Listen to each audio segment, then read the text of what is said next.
Hello everyone, welcome you all to this session of teaching ICSE Biology for Standard 9, in which we will discuss about fertilization in plants. It is the second part of the chapter Pollination and Fertilization of Plant Physiology. In the previous session, we had discussed about the process of pollination in which pollen grains are transferred to the stigma either by themselves or by any agent like wind, insects, water, etc.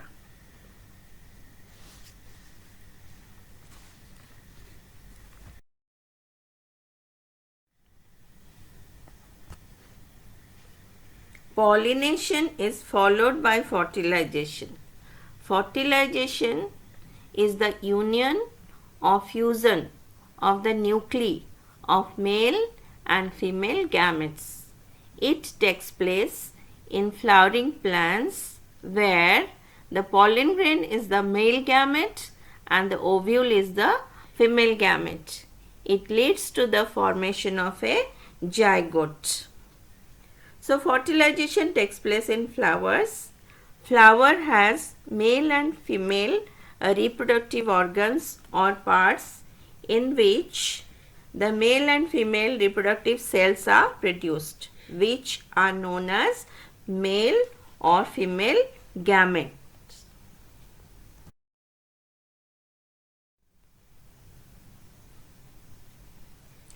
Male reproductive organ in flower is stamen or androecium, and female reproductive organ is carpel or gynoecium, as we had discussed in one of our previous session, in which we discussed about the structure of flower.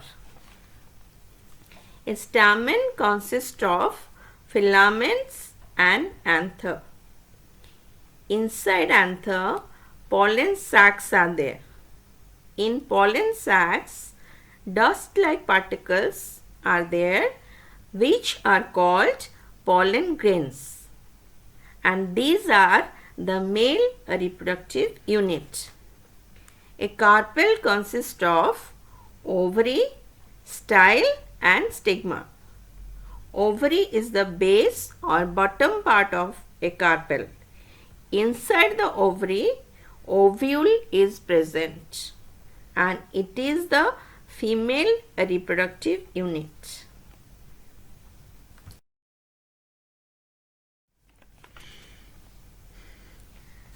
During pollination, mature pollen grains fall on the stigma of the same flower or another flower of the same plant or different flower of another plant of same species.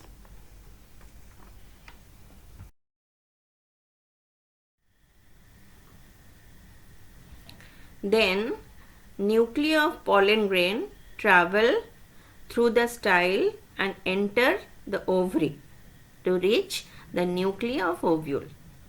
When the nuclei of pollen grain fuse with the nuclei of ovule, zygote is formed, which is a one-celled structure. After repeated cell division, this zygote turns into embryo and remains surrounded by stored food and covered externally by a protective coat, and collectively all these are termed as seed.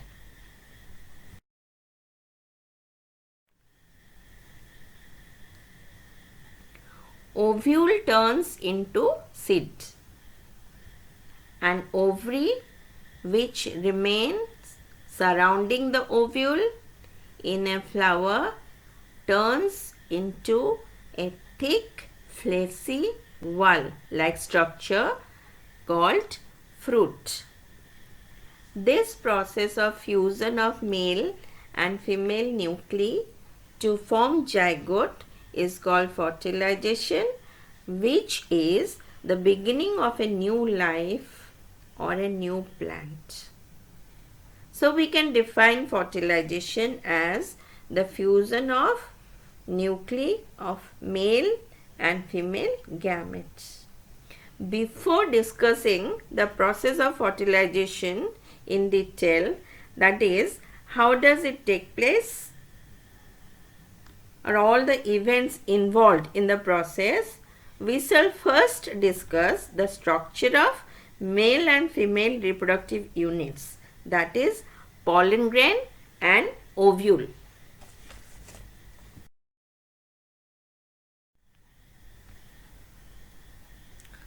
Pollen grain is a microscopic unicellular structure.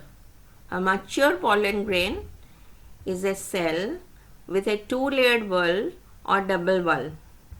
The outer thick wall or layer is called exine, which is indented and has pores at certain places. These pores are called germ pores. The inner layer or wall is called intine. During maturation stage, its nucleus is already divided into two nuclei. One is called generative nucleus and the other one is called tube nucleus. At this stage, pollination takes place. That is, pollen grain is transferred to stigma. Further changes in pollen grain occur. That is, a pollen tube formation occurs only if it has fallen on the stigma of a flower of same species. Otherwise, it gets dry up and disintegrates there without further event to take place. So, no fertilization takes place if pollen grain fall on the stigma of a flower of a different species.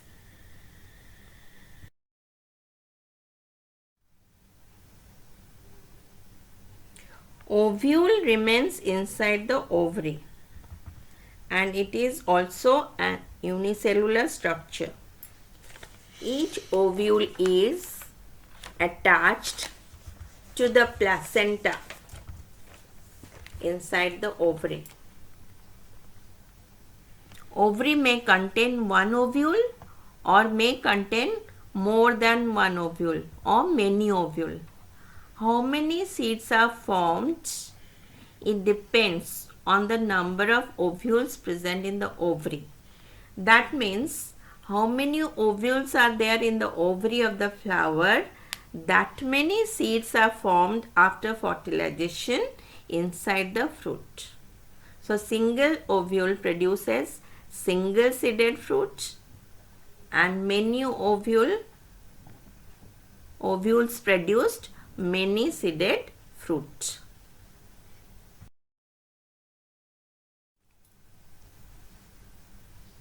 Ovule is surrounded by two protective coats called integuments. The integuments leave a small opening or pore at one end for the entry of pollen tube and male nuclei.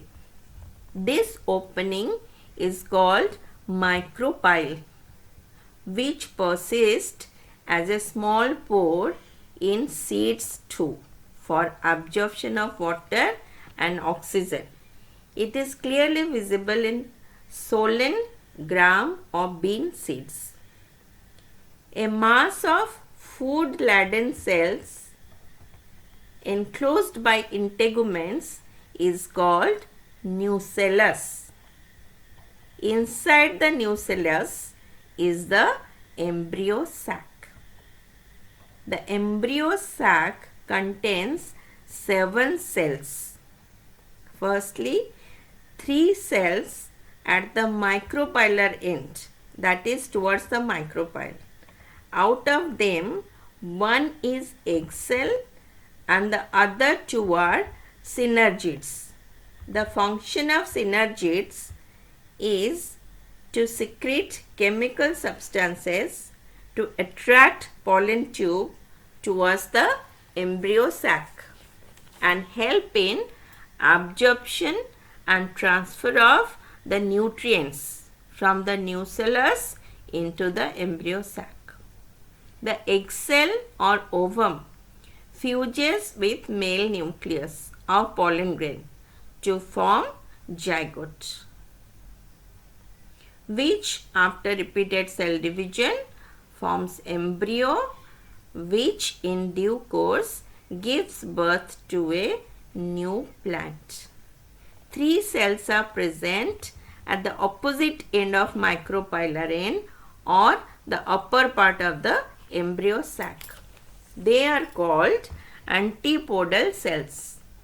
They are nutritive in function and nourish the embryo sac. Chemical substances produced by the antipodal cells help in the growth and development of endosperm, which is formed after fertilization. And this endosperm acts as the storehouse of food for the embryo. It is a mass of tissue that surrounds and nourishes the embryo in the seeds of flowering plants. In some seeds, the endosperm is completely absorbed at maturity, like pea, bean, etc. And fleshy food storing cotyledon nourish the embryo as it germinates. Next, a central cell at the center of the embryo sac is present, containing 2 nuclei called polar nuclei. Later, these 2 nuclei fuse together to form secondary nucleus at the center.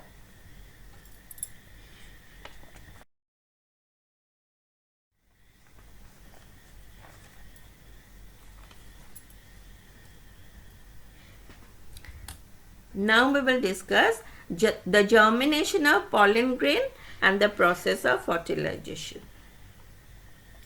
Germination of pollen grain refers to formation of pollen tube.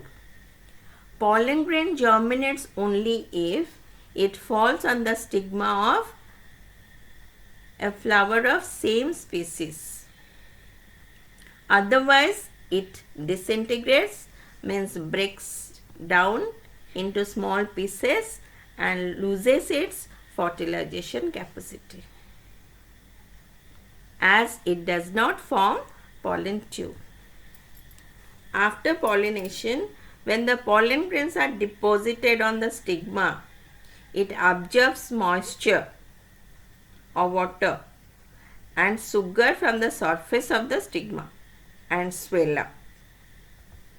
These water and sugar are secreted by stigma. As a result, the exine of pollen grain ruptures at one of the germ pores or at a point on the exine, and through that point intine grows out in the form of a fine tube called pollen tube. This pollen tube grows through the style by secreting digestive enzymes at the tip, which dissolve the reserve food in the tissues of the stigma and style and make a path across the style. This pollen tube carries at its tip the tube nucleus followed by the generative nucleus. The generative nucleus gets divided into 2 male nuclei or male gamete nuclei, or it is also called sperm nuclei. Thus, altogether 3 nuclei are there inside the pollen tube, which are not separated by cell walls. Rather, they share a common cytoplasm.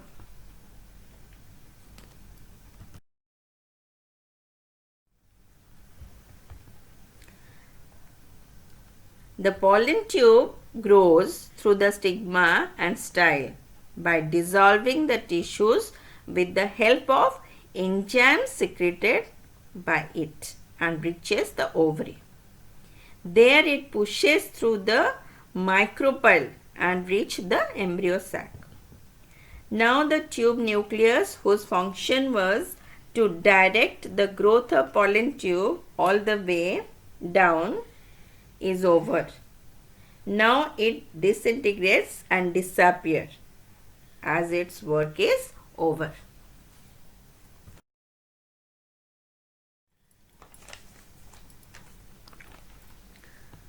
Now two male nuclei or sperm nuclei are released inside the embryo sac.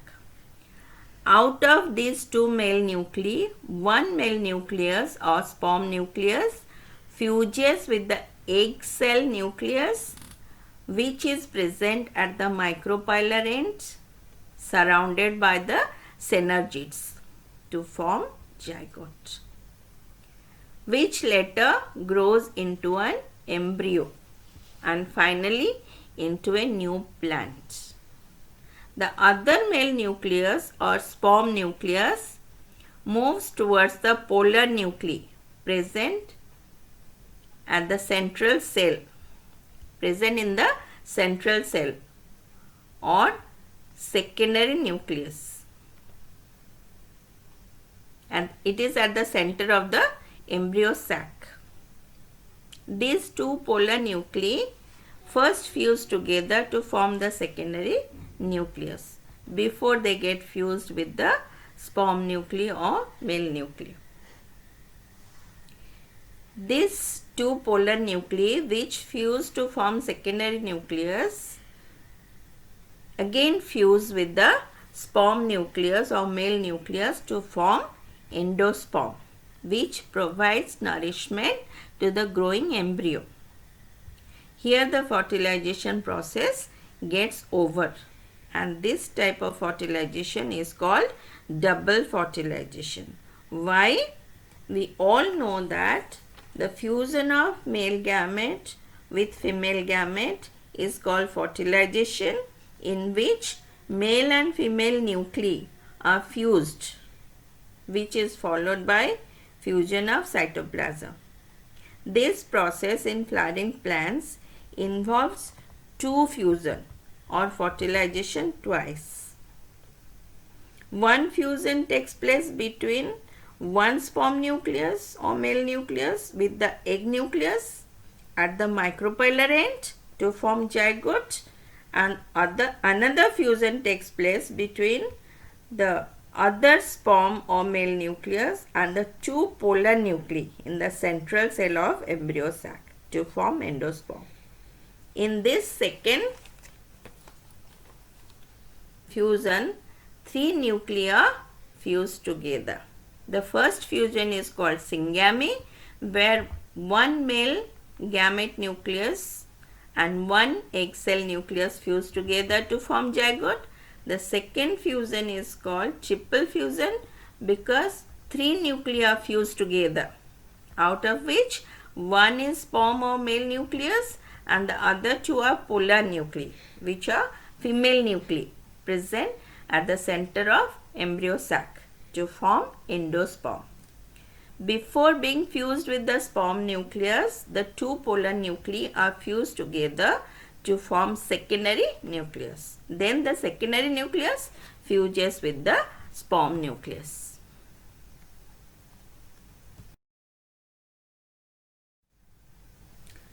Double fertilization is a special characteristics of these flowering plants or angiospermic plants. Double fertilization is the fertilization in which two fusion takes place. One fusion is in first fusion, the sperm nucleus fuses with egg nucleus, which is known as syngamy, and the other sperm nucleus fuses with two female polar nuclei together, which is called triple fusion. And this kind of fertilization is seen in flowering plants or angiospermic plants.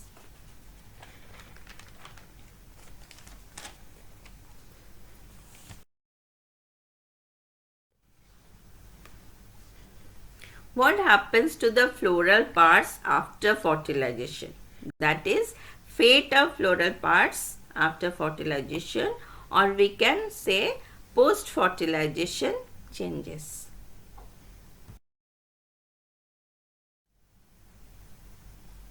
Immediately after fertilization, the ovary undergoes two important changes.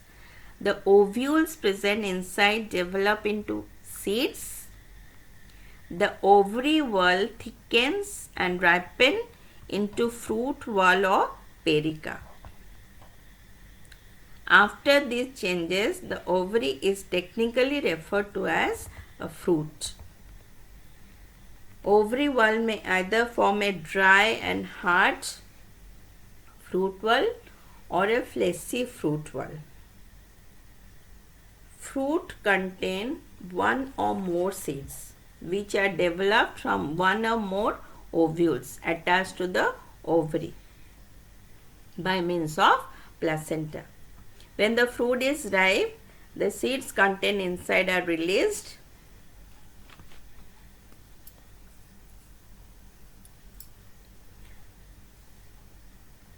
by one or the other method of seed dispersal and grow into new plants in suitable conditions. The petals, sepals, stamens, style, stigma, they wither away, dry up and generally fall up.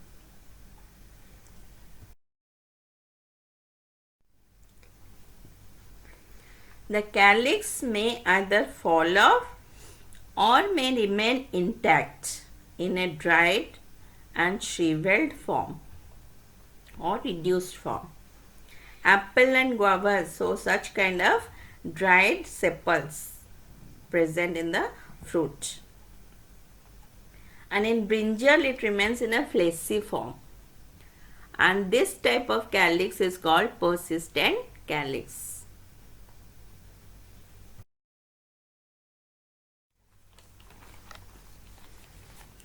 This table will tell you the changes occur in ovary after fertilization. Fruit is a ripened ovary formed after fertilization. So, fruit is formed from ovary. Ovary wall or ovary turns to fruit. Ovary wall turns to fruit wall, which is also called pericarp. Ovary turns to fruit, outer wall of ovary that turns to fruit wall, which is called pericarp.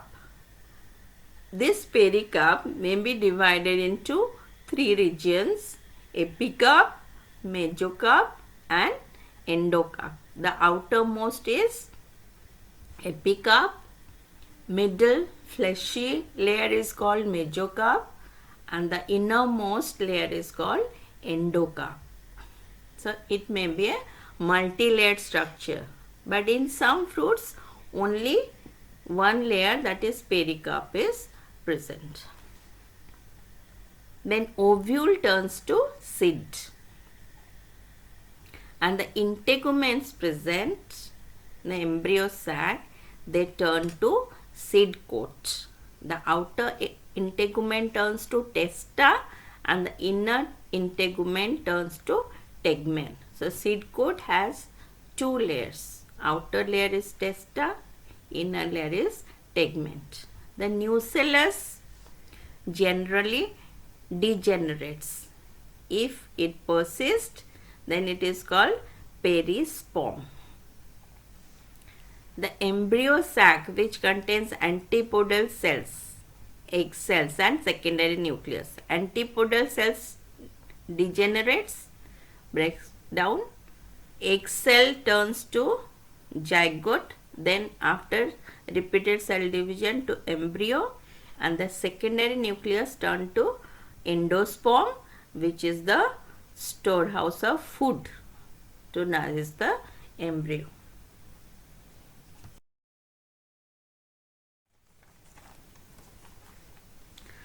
Differences between ovule and seed. We know that seed is formed from ovule.